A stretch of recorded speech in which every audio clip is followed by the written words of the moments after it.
Era el año 2009 y vivía en un rancho llamado Bella Vista, que se ubicaba por las cumbres de Veracruz. Ahí había crecido.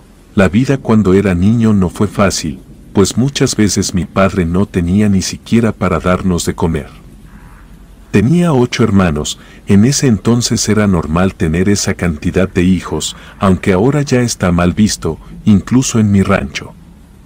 Bella Vista es un lugar hermoso, lleno de vegetación, de árboles que en el día lucen majestuosos, pero por la noche la verdad daban miedo. El sonido de las hojas moviéndose daba la impresión de que el lugar estaba lleno de personas susurrando y hasta podría decir que gente lamentándose. Mi madre murió cuando yo tenía 6 años, porque en aquella época era difícil ir al doctor, porque quedaba lejos y tampoco era posible comprar todas las medicinas para estar bien.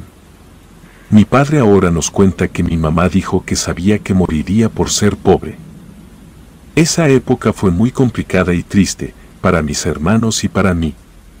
Tenía 6 hermanos hombres y 2 hermanas mujeres. Mi padre trabajaba y mi abuela Eustolia era quien nos cuidaba. Ella era una mujer muy enojona y no nos tenía mucha compasión, a pesar de que habíamos perdido a mi madre, de hecho hasta nos culpaba por su muerte. A veces podía ser muy cruel con nosotros. Mi única felicidad eran mi padre y mis hermanos, con el que mejor me llevaba era Beto, quien me llevaba por 2 años nada más. La mayor parte del tiempo salíamos a jugar solo él y yo, pero cuando mi abuela se iba a comprar huevos con la vecina, aprovechábamos para jugar todos juntos, bueno, solo los hombres, porque las niñas jugaban aparte.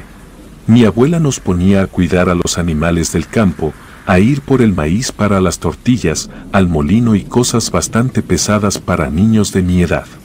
A mi hermano Beto le tocaba cuidar los borregos a las 6 de la tarde más o menos y llevarlos a casa más o menos a las 7 de la noche. Lo acompañaba nuestra mascota, Tommy, un pequeño perro mestizo. Era negro, su pelo era liso y era muy travieso. Hubo una época en la que recuerdo que Beto llegaba a la casa corriendo y gritando. Decía que había visto a una mujer de blanco levitando en el campo, entre los árboles. A mí me daba mucho miedo, porque sabía que no mentía, era un niño y no tenía por qué hacerlo, además llegaba sudando, temblando y muy asustado. Me contaba que mientras estaba sentado cuidando a los borregos de repente, nuestro perrito comenzaba a aullar y hasta se orinaba del miedo. Entonces cuando Beto volteaba hacia donde estaba viendo el perro se daba cuenta de que había una mujer levitando en medio de los árboles. Decía que la mujer tenía sus ojos puestos sobre él y que tenía la sensación de que si no corría esa mujer lo atraparía. Mi abuela lo regañaba y le pegaba con un cable cuando hacía eso, pues decía que no podía dejar a los animales sin vigilancia, porque podrían robárselos. Así que me mandaba a mí o a alguno de mis hermanos a ir por los borregos, pero nadie quería ir hacia allá, porque teníamos mucho miedo, no queríamos ver a esa mujer. Entonces decidíamos ir los hermanos hombres por los borregos para que la abuela no descargara su enojo con nosotros pegándonos también. Cuando llegábamos al lugar no había nada, de hecho el ambiente se sentía bastante normal, pero ya a las 7 oscurecía y a nadie le gustaba estar lejos de casa cuando eso sucedía. Fueron muchas ocasiones en las que eso sucedió. Nadie entendía el porqué y nadie más que Beto había visto a aquella mujer. Pasaron los años y varias veces se repitió aquel suceso, pero la vida era mejor, mi padre había conseguido un mejor trabajo y ya nos alcanzaba para nuestras 3 comidas al día. Aunque eso significara ver a mi papá cada semana y tener que aguantar los malos tratos de mi abuela Eustolia. Así fueron los próximos 3 años, todo estaba tranquilo, hasta que cumplí 15 y ahí fue cuando todo empeoró. Mi padre se enfermó de gravedad y tuvimos que llevarlo al hospital.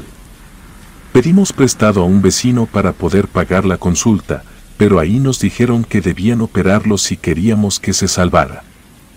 No sabíamos qué hacer, la operación era sumamente cara y era imposible que consiguiéramos el dinero, éramos muy pobres. Pasaban los días y no sabíamos qué hacer, teníamos a mi padre en casa, lo cuidábamos y hacíamos todo lo que podíamos para que no sufriera, pero era una tortura verlo así.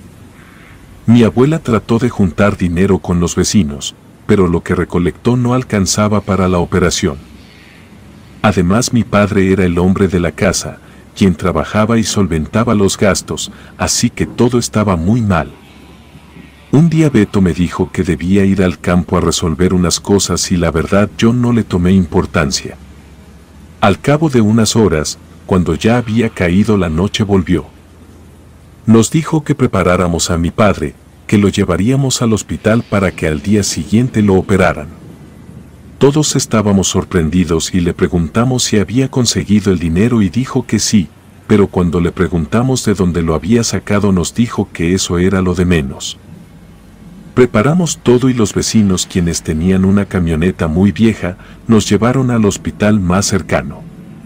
Todo el camino me pregunté de dónde había sacado ese dinero Beto. No tenía sentido, como ya había dicho era casi imposible. Nadie en el pueblo tenía esa cantidad, seguro mi hermano estaba metido en algo malo. Al día siguiente operaron a mi padre y mientras esperábamos que saliera le pregunté a Beto en privado que de dónde había sacado el dinero. Él me dijo que eso no importaba, que lo importante era que nuestro padre estaría bien. También me dijo que en un año él cumpliría 18 y que empezaría a buscar un trabajo para ayudar a la familia. Decidí ya no preguntar más, porque sabía que no me iba a decir por más que insistiera. Pasados los días y mi padre comenzó a recuperarse, claro que debía pasar varios días recuperándose, pero todos estábamos más tranquilos y felices porque por un momento creí que le pasaría lo mismo que a mi madre. Todo estaba bien y al parecer nadie recordó preguntarle a Beto sobre ese dinero. Una tarde Beto y yo salimos a buscar a Tommy, nuestro pequeño perrito, porque se había escapado. Caminamos entre los grandes árboles y platicamos mucho, como cuando éramos niños, pero después de un buen rato nos percatamos que entre todos esos árboles había unas carpas, ropa tirada e incluso armas.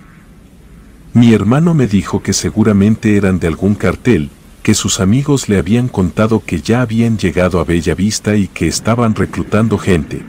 Yo me asusté y le dije que nos fuéramos de ahí. Él asintió moviendo la cabeza, pero se quedó unos minutos más mirando. Parecía que no había nadie. Le toqué el hombro y le repetí que debíamos irnos. De regreso tuvimos la suerte de encontrar a nuestra mascota, así que todo había valido la pena. Cada día parecía mejor para nuestra familia después de eso, hasta que un día algo cambió. Me di cuenta de que mi hermano Beto salía cada vez más y llegaba muy tarde. Decía que era porque estaba buscando trabajo, pero yo lo conocía bien y sabía que había algo más que eso. Una noche, mientras esperaba a Beto me quedé dormido y en mis sueños lo vi. Estaba frente a frente con esa mujer que describía, la que veía cuando iba a cuidar a los borregos. Yo nunca la había visto, pero algo en mi sueño me decía que era ella. Pero unos segundos después algo me despertó. Era mi hermano Beto, quien me movía con fuerza. No lograba verlo muy bien por la oscuridad, pero noté que estaba llorando y una gota cayó en mi brazo. Le pregunté que si estaba bien y él me dijo que no. Me dijo que saliéramos y que afuera podría contarme. Salimos y nos alumbramos con una vela. Hacía mucho frío, el viento pegaba en la cara y la neblina daba un aspecto terrorífico al campo. Nos sentamos en unos troncos y le pregunté qué estaba pasando. Él me dijo que solo me contaría porque tenía confianza en mí y que sabía que no le diría a nadie. Además dijo que no podía más. Lo escuché con atención y comenzó a contarme que cuando mi padre había enfermado, tenía mucho miedo de que le pasara lo mismo que a mi madre y que él sabía que no podía soportar estar así, que quería ayudar, encontrar la solución para conseguir el dinero. Me dijo que un amigo suyo que vivía en el pueblo le dijo que podía pedirle al diablo, que lo ayudara y que si le ofrecía algo lo suficientemente jugoso a cambio el diablo podría ayudarlo. Cuando dijo eso abrí mis ojos sorprendido y le pregunté que si acaso estaba loco, pero él me interrumpió.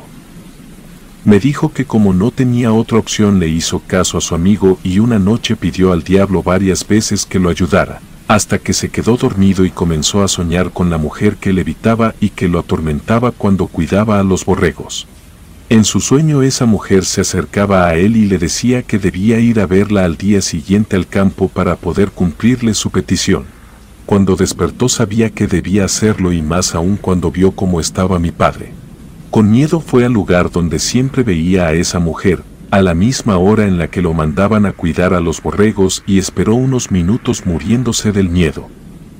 En el momento en que estaba decidido a irse, escuchó algo entre los árboles y cuando entrecerró los ojos para ver mejor, se dio cuenta de que era aquella mujer acercándose poco a poco a él.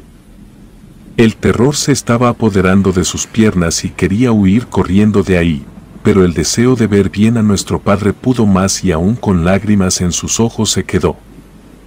Me contó que esa mujer se veía 1000 veces más espantosa de cerca, que en sus ojos había cuencas sin nada más y que en su boca sangre y tenía un olor putrefacto.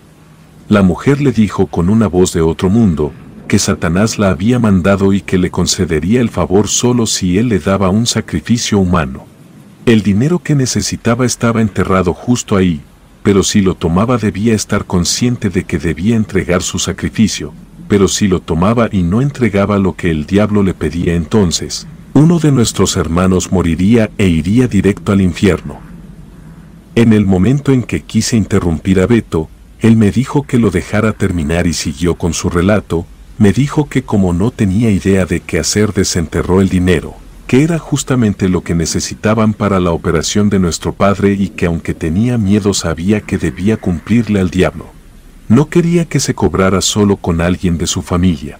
Así que recordó cuando habíamos ido a buscar a Tommy, fue de nuevo esperando ver a los sicarios, para pedirles trabajo y así cumplir su cometido, sin que él mismo decidiera a quién quitarle la vida.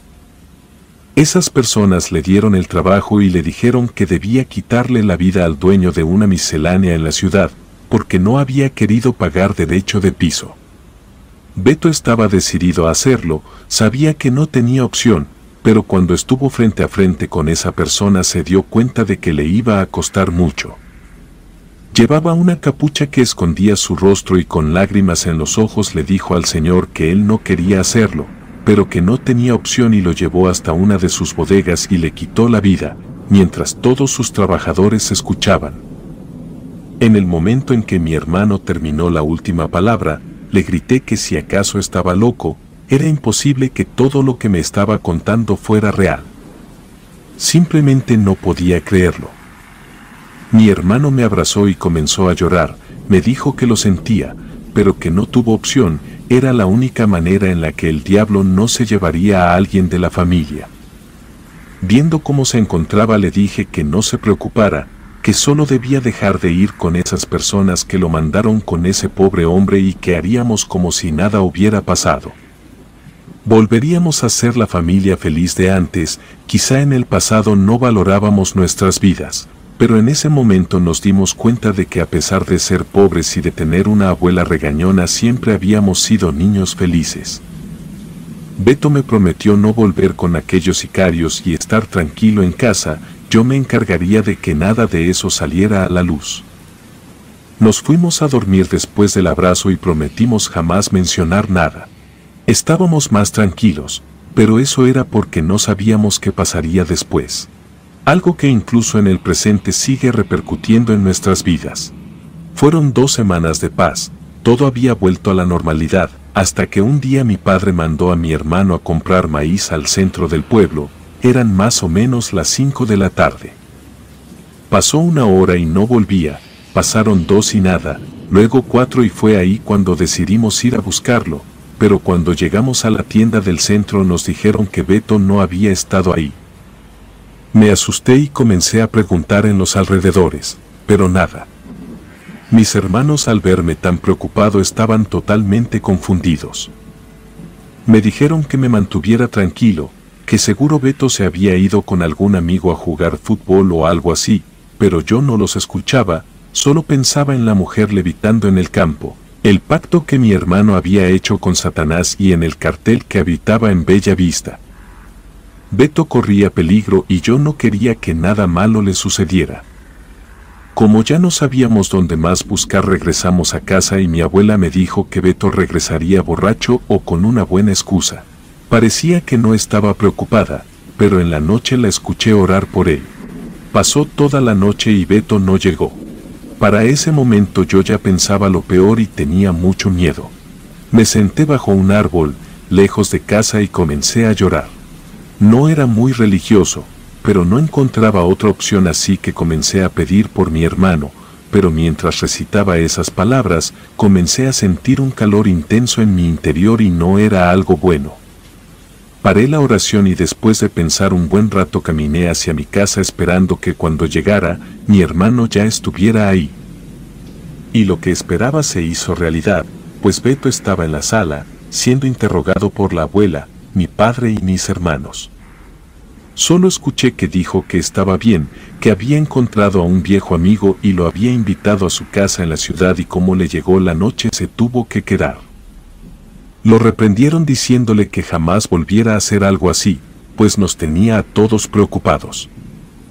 Cuando Beto entró al cuarto le pregunté qué le había pasado, le dije que no me creía la historia de que se había ido con un amigo. Me miró con tristeza y me dijo que saliéramos a hablar. Al llegar a un lugar más tranquilo, me contó que antes de llegar a la tienda del centro varios hombres encapuchados lo interceptaron, le cubrieron la cara y lo subieron a una camioneta. Ya estando en el destino comenzaron a golpearlo, pero solo en lugares en donde no se notara, como en el estómago, las piernas y el pecho. Después le cortaron un dedo del pie y luego le pusieron alcohol. Dice que jamás había sentido tanto dolor en su vida. Se quitó el zapato y me mostró su pie, luego se alzó la playera y estaba todo lleno de moretones. Inevitablemente comencé a llorar y él me abrazó. Era mi mejor amigo, mi hermano y me dolía que estuviera pasando por todo eso. Trató de calmarme, me dijo que no pasaba nada, que ya estaba resuelto. Me contó que uno de los más pesados del cartel había hablado con él y que le había dicho que no podía simplemente desaparecerse y hacer como si nada. Si ya había entrado a ese mundo jamás podía salir, solo muerto. Pude ver su expresión de miedo, de resignación y de tristeza. Esa tarde nos tiramos en el pasto, sabiendo que nada volvería a ser igual jamás. Pasaron los años y mi abuela murió, ella jamás supo que su nieto era parte de los hombres armados del pueblo y eso era un alivio.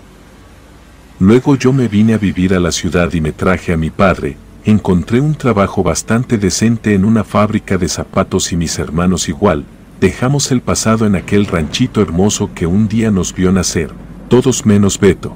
Él se quedó en Bella Vista. Compró una casa y nunca sentó cabeza, hasta el día de hoy. Tiene hijos por todo el pueblo y sigue trabajando en lo mismo. Siempre que puedo lo visito o me visita, me cuenta cómo le va en el negocio y la verdad es que desde hace muchos años sus ojos ya no tienen brillo, sus labios están secos, simplemente ya no es el mismo. Pero yo siempre lo voy a querer, él siempre será mi hermano y entiendo su cambio. Beto no tuvo opción y todo lo hizo por su familia, porque puso a mi padre antes que a él mismo y eso siempre se lo voy a agradecer. Muchas veces me contó que había vuelto a ver a la mujer levitando cerca de su casa y que temía que algún día fuera por él. Sabía que estando en ese mundo todo era posible. Había ayudado mucho al pueblo, daba despensas, incluso dinero a los más necesitados. Las personas de ahí lo querían mucho y hasta llegaron a nominarlo para ser presidente, pero nunca pasó, su apodo era Metra y sigue ahí pues no tiene opción. ¿Quién diría que ya no le debe nada al diablo, pero sí a un cartel? Y bueno, esa es la historia de mi familia, más específicamente de mi hermano. La pobreza nos quitó a mi madre, pero gracias a él tenemos a mi padre. Comunidad de Relatos de Terror, quiero enviarles un gran saludo y agradecerles por todo el apoyo que le han brindado a este proyecto. Ya somos más de 15,000 suscriptores y nuestra próxima meta es llegar a los 20,000, gracias por todo su apoyo. Si te gustó este relato, suscríbete activando la campanita de notificaciones, de esta manera estarías apoyando nuestro proyecto, gracias por escucharnos. Relato escrito y adaptado por Liz Rayón.